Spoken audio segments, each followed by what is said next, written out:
आपा क्यों रो रो के खुद को इतना हल्कान कर रही हैं? कर रही हैं मजाहत भाई, दूसरी शादी तो कर लेने दे। खुद ही मुर्गा बन के तौबा ना करें तो फिर कहना। सोफे पर लेटे हुए मज़े से पॉपकॉर्न खाते हुए इसने आपा को मशवरे से नवाजा। जाने कब से अम्मा के पहलू से लगी मुजाहत की दूसरी शादी का रोना रो रही थी। मुजाहत की जगह अगर आज़म होता ना तो फिर तुमसे पूछती, आपा ने रूठे हुए लहजे में कहा। उन्हें नाजिया का मशवरा बिल्कुल पसंद नहीं।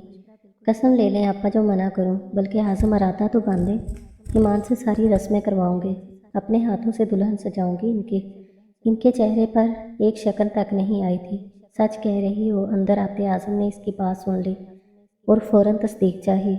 100%। वो सोफे पर इसके लिए जगह बनाते हुए बोली और अम्मा इसे घूरती रह गई। देख लो, फिर तुम मुकर ना जाना। आज़म ने जैसे बात पकड़ ली थी। कभी नहीं। वो इस कदर एतमाद से बोली कि रास्ता भी अपना गम भूल कर इसे देखने लगी। नाजिया, ज़रा मेरे साथ किचन में आना। अम्मा ने इसे हुक्म सादर किया। इनके पीछे वो किचन पहुंच गई। पागल हो गई हो तुम? किचन में दाखिल होते ही अम्मा इसकी तरफ तेज़ी से पलटी थी कि वो अच्छी खासी घबरा गई। तोबा अम्मी, दिल निकाल लिया आप मेरा आपने। वो दिल पर हाथ रखते हुए बोली, तुम्हें संभाल रही हूँ, तुम्हारा दिल नहीं निकाल रही, समझी? अम्मी को गुस्सा आ गया। गज़ब, खुदा का शोहरों के सामने कोई ऐसे धड़ल्ले से शादी की बात करता है। हाँ तो अम्मी, सच कह रही हूँ। मैं शरीयत को समझती और मानती हूँ। ऐसा नहीं करूँगी कि आपा की तरह रो रो के सारे ख़ानदान में अपने शोहर का नाम ख़राब करूँ। वो कुछ देर पहले फ्राई किए शामी कबाब उठाकर खाने लगी। शरीयत को समझती तो ये ना कहती। अम्मा ने प्लेट इसके सामने से उठा ली। शरीयत में साफ हदायत है कि औरत की इज्जत करतार देख कर इसे पसंद किया जाए, ना कि इसकी ज़ाहरी हुस्न और दिखावे से। वो ये भी वाज़ेह है कि सबके हकूक़ बराबर दिए जाएं, किसी की खातिर किसी को हकीर ना जाना जाए। और उधर मुजाहिद अभी इससे सारी सारी रात घर से बाहर गुजारने लगा है। खर्चे में रास्ता बेचारी को तंग कर रहा है। बच्चों तक से मिलने का वक्त नहीं रहा इसके पास। अम्मा बस बोलती चली गई। ऐसा है क्या? नाजिया को अफसोस ने आ घेरा। वो नहीं तो क्या। वो चाय कपों में डालकर ट्रे में रखते हुए बोली, और अब भूल कर भी कभी शोहर के सामने इस तरह की बात मत करना। मर्द का दिमाग घूमते देर नहीं लगती। कुछ उल्टा सीधा हो गया तो रोते हुए मेरे पास मत आना। अम्मा ये कहकर किचन से चली गई और वो इनके पीछे सर झटकती चली गई। अदील आज़म का जिगरी दोस्त था और कुलीग भी।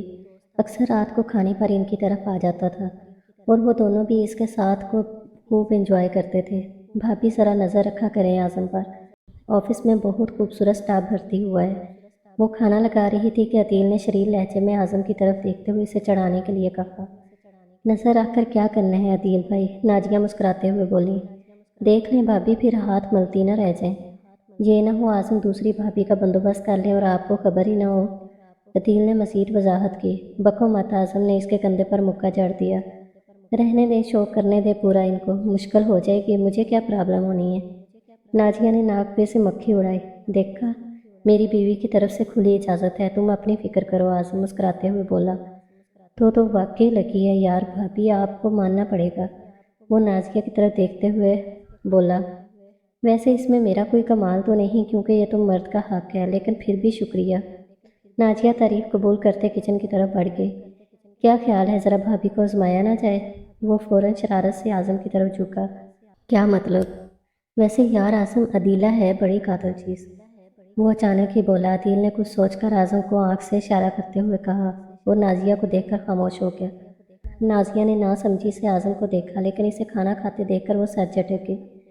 इसका ख्याल था कि आज़म खुद ही इसे अदीला के हवाले से बता देगा, क्योंकि वो कोई बात इससे नहीं छुपाता था। अदील चला गया। आज़म ऑफिस का काम लेकर बैठा तो वो किचन साफ करने आ गई। अदील भाई किसकी बात कर रहे थे? बर्तन धोते हुए दिमाग में ये बात अटकी रही। बार बार इसकी दूसरी शादी का जिक्र करके तुमने इसे ये इदराक दे दिया है कि वो इस मामले में आज़ाद है और तुम भी इसके साथ हो, तो रंग बदलते देर नहीं लगेगी आज़म को। आजकल तो वैसे ही मर्द के लिए कितनी चॉइसेस हैं। अगर आपस में कोई लड़की दिल को भागी तो आज़म ज़रा देर नहीं लगाएगा, इसे अपना लेगा। अम्मा की आवाज़ ने एकदम ही इसका दिल बोझल कर दिया। इसने बददिली से काम किया और कमरे में आ गई। आज़म किसी से मोबाइल पर बात करते हुए मुस्कुरा रहे थे। इसे अंदर आता देखकर फ़ौरन अल्लाह हाफ़िज़ कहकर कॉल बंद कर दी। आज तो सब कुछ पुरस्रार लग रहा है मुझे। नाजिया ने खोजती नज़रों से आज़म को देखा। या जल्दी से लाइट ऑफ करो, सुबह मैंने जल्दी ऑफिस जाना है, इसकी तरफ पुश्त करते आज़म ने कहा और वो साकर बैठी रह गई। वो भला कहाँ इसके बाजू पर सर रखे बिना सोती थी। اس کے نزدیک دال میں ضرور کچھ کالا تھا۔ انہی تفکرات میں گھری وہ سو بھی نہ سکی۔ بارش بہار کی آمد کا پتہ دے رہی تھی اور اندر اس کا دل نہ جانے کیوں خزاں سا ہوا جا رہا تھا۔ اداس کھانا پکا کے وہ ہمیشہ کی طرح ٹی وی کے سامنے بیٹھ گئی۔ اس کا پسندیدہ ڈرامہ آنے والا تھا۔ وہ کچھ دیر بت کی طرح بیٹھی رہی، ٹانگیں لمبی کر کے لیٹی، نہ ہی میز پر سے پاپ کارن کی پلیٹ اٹھانے کی زحمت کی، بس چپ چاپ ٹی وی کی اسکرین کو تکتی رہی، یہاں تک کہ آنکھیں جلنے لگیں۔ تب موبائل نے شور مچایا۔ اس نے آنکھیں رگڑ کے صاف کی اور فون اٹھا لیا۔ دوسری طرف اعظم تھا۔ جی اعظم، یار آج میں لیٹ ہو جاؤں گا تو پلیز کھانا کھا لینا، میرا انتظار مت کرنا، اعظم نے ہدایت دی۔ لیکن اعظم آ جائیں یار، کسی نے دور سے اس اعظم کو پکارا تھا۔ وہ زنانہ آواز تھی۔ نازیہ چپ رہ گئی، کچھ نہ بولی۔ گھر آ کر بات کرتے ہیں، ٹیک کیئر، محبت اور عجلت بھرے انداز میں کہہ کر اس نے کال منقطع کر دی اور نازیہ کی پلکیں بھیگنے لگیں۔ کہیں مجاہد بھائی کی طرح اعظم بھی کسی کولیگ کے ساتھ اس سے آگے کی سوچ سے روح تک کانپ گئی۔ مرد ہی 4 شادیاں کر سکتا ہے، حق ہے اس کا۔ اندر سے کہیں سے تنزیہ آواز آئی، آفس میں بزی ہوں گے، میں بھی نہ۔ اس نے فوراً خود سے نظریں چراتے ہوئے اپنے آپ کو مضبوط کیا۔ یہ اور بات ہے کہ اعظم کے آنے تک نہ کھانا کھانے کو دل کیا اور نہ ہی کچھ اور کرنے کو، بس چپ چاپ بے چینی سے ادھر ادھر ٹہلتی رہی۔ اور پھر یہ معمول بنتا گیا۔ اعظم اب اکثر گھر دیر سے آتا، دونوں وقت کا کھانا بھی باہر ہی کھاتا، نازیہ بس انتظار ہی کرتی رہ جاتی۔ جس وقت گھر پہ رہتا وہ وقت بھی زیادہ تر موبائل میں مصروف رہتا، لمبی لمبی کالز اور ہونٹوں سے چمٹی مسکراہٹ نازیہ کا تو سکون غارت کر گیا تھا۔ وہ فوراً اماں کے پاس دوڑی چلی آئی۔ اور کرو ڈرامے، کتنی بار میں نے سمجھایا تھا کہ ہوش کے ناخن لو، سوتن کو جھیلنا آسان نہیں ہوتا، سب بڑے بول ہیں، لیکن نہیں، تمہیں تو بہت شوق تھا، اب کرو شوق پورے۔ پہلے اماں بہت برسی، پھر اس کے بعد آنسو بہتے دیکھ کر ان کا دل پسیج گیا۔ میں خود آ کر اعظم سے بات کروں گی، تم پریشان مت ہونا، اماں نے تسلی دی تھی۔ نہیں امی، آپ بات مت کریں، کیا پتہ ناراض ہو جائیں اور ہو سکتا ہے زیادہ شیر ہو جائیں کہ جو بات پہلے ڈکی چکی تھی میں خود ہی سنبھالنے کی کوشش کروں گی، ورنہ میں ان سے الگ ہو جاؤں گی اماں۔ وہ سسک کر رونے لگی۔ ان کے ساتھ کسی دوسری عورت کا سایہ بھی برداشت نہیں کر سکتے۔ اور اماں نے اس کا سر سہلاتے ہوئے ٹھنڈی سانس بھری۔ آج اس کی سالگرہ تھی۔ وہ بڑے دل سے تیار ہوئی تھی۔ نیوی بلو کلر کی ساڑی جس پر وائٹ رنگ کے جگمگاتے موتی لگے ہوئے تھے، سفید کلر کی ہی لائٹ جیولری۔ آج تو آپ کو میری طرف لازمی پلٹنا پڑے گا اعظم، آئینے میں اپنے سراپے پر ستائشی نظر ڈالتے ہوئے وہ خود سے مخاطب ہوئے۔ آج ان کی دعوت تھی عدیل کی طرف، شام ہونے والی تھی، لیکن اعظم کا کچھ پتہ نہ تھا۔ اعظم میری برتھ ڈے کیسے بھول سکتے ہیں؟ بلا کر اسے مایوسی نے گھیر لیا۔ تبھی ڈور بیل کی آواز پر وہ دوڑتی ہوئی پہنچی۔ السلام علیکم بھابی، ہیپی برتھ ڈے۔ عدیل پھولوں کا گلدستہ لیے کھڑا تھا۔ اس نے اداس مسکراہٹ سے تحفہ قبول کیا۔ آپ لاک لگا کر نیچے آ جائیں، میں گاڑی میں آپ کا انتظار کر رہا ہوں، عدیل نے کہا تو وہ چونکی، لیکن اس سے پہلے کہ وہ کچھ پوچھتی عدیل جا چکا تھا۔ پھول لے کر اندر آئی تو اس کا فون بج رہا تھا۔ اعظم کا نام دیکھتے ہی اس نے کال پک کر لی۔ سوری نازیہ، میرے ایک بہت پیارے دوست کی برتھ ڈے ہے، مجھے وہاں جانا ہے، تم عدیل کے ساتھ چلی جانا، میں تمہیں وہیں جوائن کر لوں گا، بائے۔ عدیل بھائی اور بھابھی اسے کمرے میں بٹھا کر نہ جانے کہاں غائب ہو گئے۔ وہ بے چینی سے پہلو بدلتی رہی۔ تبھی ٹیرس پر عجیب سی روشنیاں پھیل گئیں۔ وہ اٹھ کر باہر ٹیرس پر گئی۔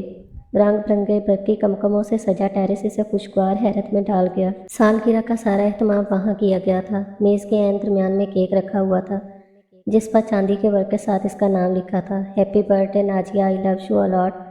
وہ اداسی سے مسکرائی۔ اعظم بھی ہمیشہ ایسے ہی لکھوایا کرتا تھا اس کی سالگرہ کے کیک پہ۔ تبھی اسے جاسمین کی مہک نے اپنے حصار میں لے لیا۔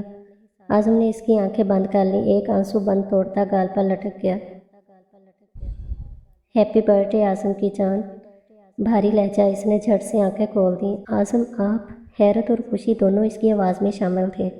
تو اور کون ہو سکتا ہے آپ کے اتنے قریب؟ وہ مسکرا دیا۔ لیکن آپ تو… وہ ابھی بھی حیران تھی۔ میں نے کہا تو تھا کہ میرے بہت پیارے دوست کی سالگرہ ہے، تو تم ہو نا میری سب سے اچھی دوست۔ اور وہ عدیلہ؟ وہ ابھی تک بے یقین تھی۔ خود چیک کر لو۔ اس نے عدیلہ کا نمبر نکالا اور کال ملا کر اسے دے دیا۔ وہ حیرت سے دوسری طرف جانے والی رنگ سنتی رہی۔ ہاں یار بولو، اب ہم اندر آ جائیں، ابھی بھی تیرا رومانس باقی ہے۔ کال پک ہوتے ہی عدیل کی مسکراتی ہوئی آواز اس کے کانوں سے ٹکرائی۔